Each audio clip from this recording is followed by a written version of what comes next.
Isang magandang araw po sa inyong lahat. Thank you po na pinili niyo pong makinig.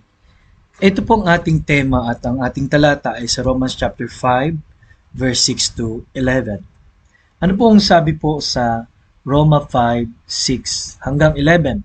Sapagkat noong tayo'y mahihina pa, sa tamang panahon si Kristo ay namatay para sa masasama. Sapagkat bihirang mangyari na ang isang tao ay mamatay alang-alang sa isang taong matuwid, bagamat alang-alang sa isang mabuting tao, marahil ay may mga ngahas mamatay. Totoo po, no? Kung meron pong magsakripisyo para sa mabuting tao, pero yung nagkasalat, ba't mo pipiliin yan? Ano? Kaya ang tawag po sa ginawa ni Jesus para sa atin ay biyaya. Roma 5:8, subalit pinatunayan ng Diyos ang kanyang pag-ibig sa atin na nang tayo'y mga makasalanan pa, si Kristo ay namatay para sa atin. Lalo pa nga ngayong itinuring tayong ganap sa pamagitan ng kanyang dugo, ay maliligtas tayo sa galit ng Diyos sa pamamagitan niya. Sapagkat kung naong nang tayo'y mga kaaway, ay pinakipagkasundo tayo sa Diyos sa pamagitan ng kamatayan ng kanya anak, lalo ngayong ipinagkasundo na ay maliligtas tayo sa pamagitan ng kanyang buhay. At hindi lamang gayon, kundi tayo'y nagagalak rin sa Diyos sa pamagitan ng ating Panginoong Hesukristo na sa pamagitan niya'y tinamon natin ngayon ang pakikipagkasundo. Napaliwanag po, no, yung pagkasundo o reconciliation. Why? Kasi po, ang sabi po ng Bible, sa buhay po natin, unang-una, yung posisyon ng tao ay alanganin. Ano pong meron sa ating posisyon? Number 1 is weak, sabi po ng verse number 6. No, tayo po ay powerless laban sa kasalanan. No? Pag pinag-aralan niyo po yung verse number 6 of Romans chapter 5, basahin ko nga po ulit. Romans chapter 5 verse number 6. Ano po ang sabi po roon? For when we were yet without strength, in due time Christ died for the ungodly. Nung tayo wala pang lakas. Bakit po? Ay wala po tayong mailalakas na puwersa para po mahadlangan ang ating buhay na makasalanan. We are powerless, no? Naiharap natin ang ating sarili sa Diyos, no? Na para tayong TV na bukas lang at tuloy-tuloy lang doon sa mga palabas, po?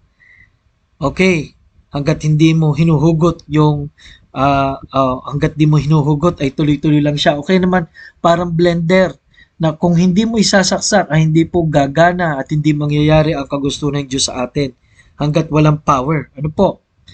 Noong tayo'y wala pa sa Panginoon. And then verse 6, namatay si Jesus para sa ungodly. Pag sinabi ungodly, ay wala talaga ang pagiging maayos, no? Lumayo talaga tayo sa tunay na kalooban ng Diyos. At sabi po ng verse number 6, no, tayo ay nagkasala, no?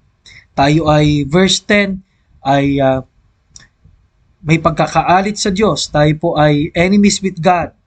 Tayo ay separated and isolated from His will at sa kanyang purpose sa ating buhay. Pero anong ginawa ni Jesus? Namatay siya. Dahil sa kanyang biyaya, hindi sa ating mga sarili, kundi sa kagustuhan ng Diyos. Kaya nga sabi niya, mayroong mamatay para sa makasalanan, bibihira yon, no? Si Jesus lang po ang nakagawa po ng lahat ng yon, no?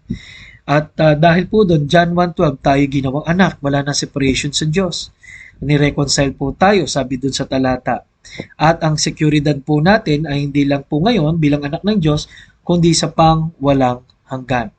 Kaya mga minamahal, nawa nagdesisyon ka na, nagsisi, at tinanggap si Jesus sa pananampalataya. Tinanggap mo na ang kanyang regalo. Pagsisihan po natin ang ating mga kasalanan. Pagsisihan po natin yung aminin natin na wala tayong magagawa kundi kailangan natin ng tagapagligtas.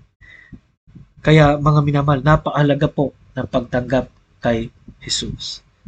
Yan po, our decision, our reconciliation, and our position.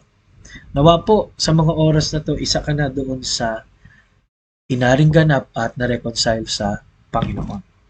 Dakilang Diyos, salamat po sa amin pong napag-aralan ngayon Nawa po, isa nga po kami doon sa binago mo at pinalayang. Thank you po na nang kami makasalanan pa, ikaw ay umibig sa amin. Sa pangalan ni Jesus. Amen. Ito po muli si Pastor Paul Borja nagsasabi, kailangan natin ang Panginoon.